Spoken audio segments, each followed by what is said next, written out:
This is Heather again, recording again live in the swamps. I'm here with RiRi. I was told you're quite a bit of a poet, but you wanted to tell us a little bit about yourself too. If you can tell us a little bit about yourself, how long you've been living out here, how long you've lived in Crescent Well, I've City. been coming here on and off for 35 years. I've been on the streets for 35 years. In Crescent City, or In Crescent, you've lived homeless in Crescent City for 35 Yeah. years? Yeah. Okay. I have, and I worry every day they're going to tell us to leave. There's nowhere for us to go. That Mission Impossible thing's a joke. They'll help you if you're dying. That's my opinion. And it's not all. It's not all of us that did this to here. People that don't care about this place come and dump stuff and burn things. And How long have you lived in the swamps? this last time I lived here for 15 years. You've lived in the swamps for 15 years. Yeah. Has it always been where the people come and dump things illegally? Well, it's not. They're not supposed to, but they do it in the middle of the night. They instead of going to the dump, they'll bring it here. Okay. We can't keep up with it. How much of the garbage out here is Oh, there's free. Mission Impossible comes and gets our garbage for free, but it's not. It's a drop in the bucket. We can't clean this place up in garbage bags. Gotcha. So do they take away the homeless trash, or are they taking away what's being illegally dumped, or both? They just take away whatever garbage is bagged up. Okay, so you guys bag up the garbage that's being dumped. You bag up your own garbage, and then Mission Impossible Yeah. takes it away. Yeah, Okay. but that's not helping us be not homeless. Yeah. So what are the barriers? Because you said you've been homeless for 35 years. What is keeping you from staying housed? From me getting a house, an income for one thing. You need an income. You do need an income. I have a little bit of income. Now, I don't know. There's all these apartments going up allegedly, and all these people are supposed to get a chance to get to them, but I don't see it. I don't know where they're going.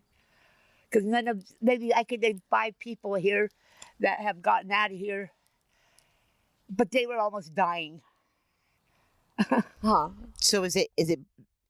Because housing's an issue for everybody, right? It's unaffordable. We don't make enough money to pay for the rents that are Right. here.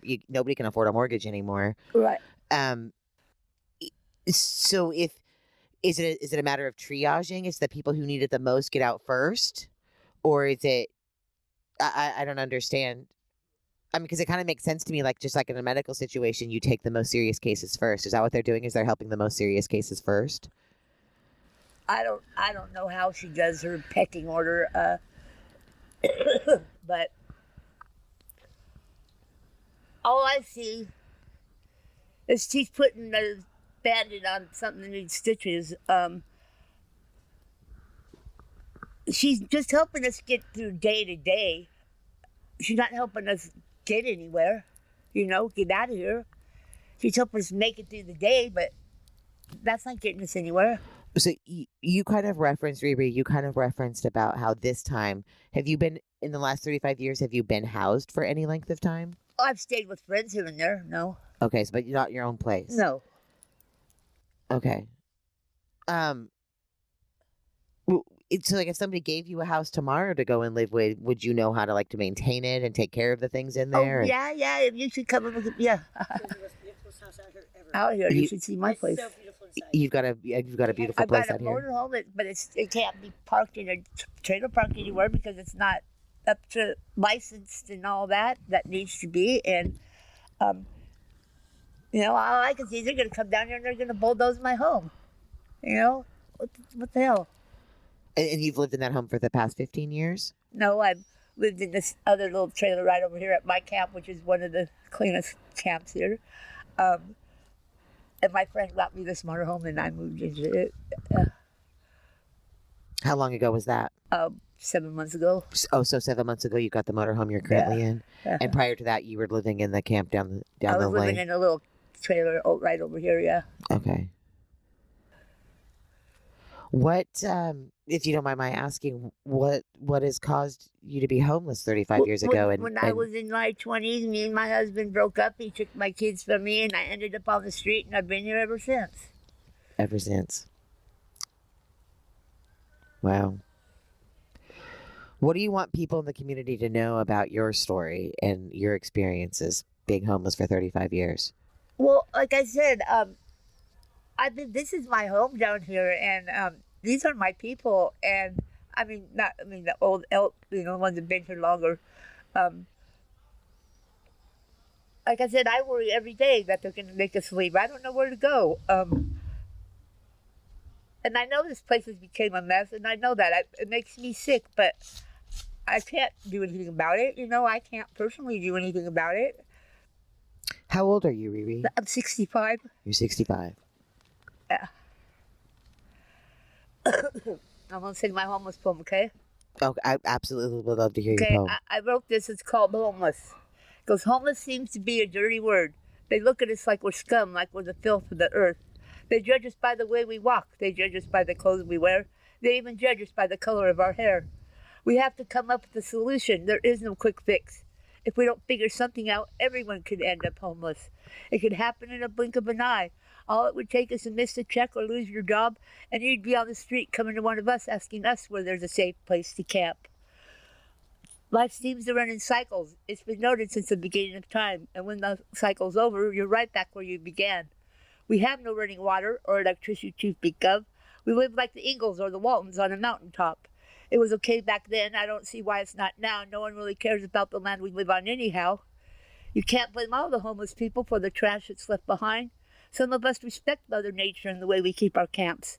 The ones of us that do care would like to clean up the woods, but we can't do it alone. We could use a little help. The trash didn't happen in just one day, so it'll take some time to make it all go away. Some of us aren't looking to be rescued. We're not asking for a handout.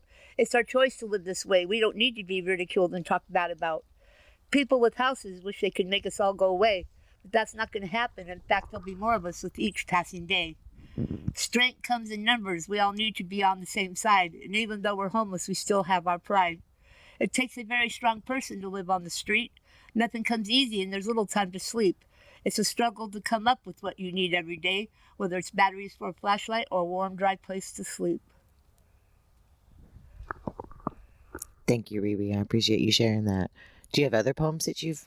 Yeah, I have one about, it's called The Swamp. It's about here. Do you want to tell us that one? Okay, it goes, there's a place I've gone for many years. Until this day, I go there still. This place I go is known all through town. People call it the Swamp or the Ruth compound. The Swamp was a place that you could go when you didn't have a home to call your own.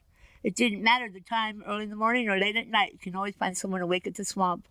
On cold winter's nights, when all we had were stars for lights, we'd build a fire in the pit, and in Roy's hand he held the pick. We all know what came next. We'd follow Roy's lead. Harold turned the trash can lids into drums. Pretty soon someone's playing the spoons. There was always a couple laying around. I sang the songs. I knew all the words. The legend of the Ruth started with Father Dan. He had 5 boys, George, Eber, Jeff, Roy, and Jay. They were bad boys, outlaws, you might say. It wasn't long, and they're having families of their own. Now a new generation was being raised at the Swamp. It didn't take long for the young ones to realize once you were born a Ruth, you were marked for life. I knew most of the clan, the aunts, the uncles, the sons, the daughters, and cousins, too. We're friends to this day. They make me feel like I'm one of the crew. I have lots of fond memories hanging out the Swamp, me and Roy go four-wheeling in his old pickup truck. I've left the Swamp many times throughout the years, but I always seem to end up right back here. I don't know what I was looking for out there in the real world, because everything I needed in a home I found right here. So this is your home and your family. Yeah. I appreciate you sharing that, Riri. That was beautiful. Is there anything else you'd like us to know? Huh? Is there anything else you'd like us to know? I like I said, I worry every day. There's no, everyone has a right to lay their head somewhere. And I don't see how they can just tell us to leave when there's nowhere to go.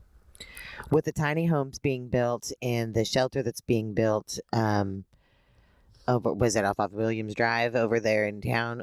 Is that is that somewhere you would be willing to go? Well, that's that sounds all fine and like all like yay icing on a cake or something, but they put so many stipulations on it that it's a program made to fail.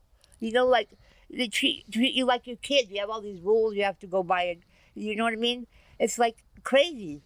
What is the rule? One of the rules that you would think is Oh, crazy? like the number of friends you can have. Me being homeless all these years, excuse me, but if I had a place that I could take a shower, I'd be inviting some of my people to come take showers at my house just because that's what you do. I mean, and they look down on that. It's all about checking in. They just it's just there's a lot. I don't know them all right now, but it's just. But yeah, I mean, I would be. I don't want. I mean, I'd rather. I need some. I don't know. They're not. I'm sure wherever they're building is not going to have enough room for all of us. I mean, how are they going to decide who's going in and who's not? There's over 100 different people out here at Swamp right now. There's 100 people that live out here right now. At least. And that's just here. That's with all the little. That's just here. That's not over there. Over there. No, over there. That's Yeah. That's just this power lines and over there in the main. Okay, so this is right because this isn't on video. Where over there do you mean? So we're in the area between Iowa Power lines and Union. Power Line and Union. Just them spots alone. It is about 100 people. We counted them up once. It was close to 100 people. Okay. There's other people. There's been incidents like a couple people, the skins from down on the Klamath, Randy and Sonny come up here and they were on a big drunk. And then after a week, Sonny wanted to ride home and I charged him $40. He got pissed off about that. But anyhow, I asked Randy when I got back, what's going on, Randy? And he said, I'm dying and I don't want to be alone. Remember that? And he did, and it's too bad he couldn't feel at home and the peace of mind that he got here, Did he end up dying up here with you? Yeah, I mean, Amongst a lot of others come to who've the been here, they point, passed well, away. hey, Roy's getting really bad. I take him to the hospital and he died right there at the where Randy you go did, in yeah. emergency. But we had Josie. We had what's her name? Debbie. Not Debbie. Debbie. People come. They're elderly people. They come. out Randy and- Scott. and this is where they wanted to be because they had nowhere else to go, and they passed away. We have a lot of people who've passed away out here, and they're not been killed. They're just old age and health issues.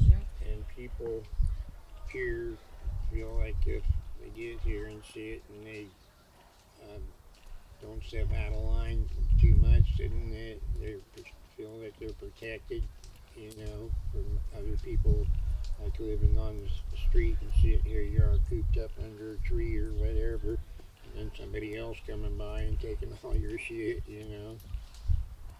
So you really are like a little community and looking out for each other and taking. Yeah. We have community dinners and everything, kind of. At my house, we put together a dinner almost every night, something for whoever's out there to eat together. We are kind of like a community. So is that why because you talked about like if you had a little place to stay and you had a shower that you would share it with your friends. Yeah. So you guys share your resources. Absolutely. Yeah. We all take care of one another.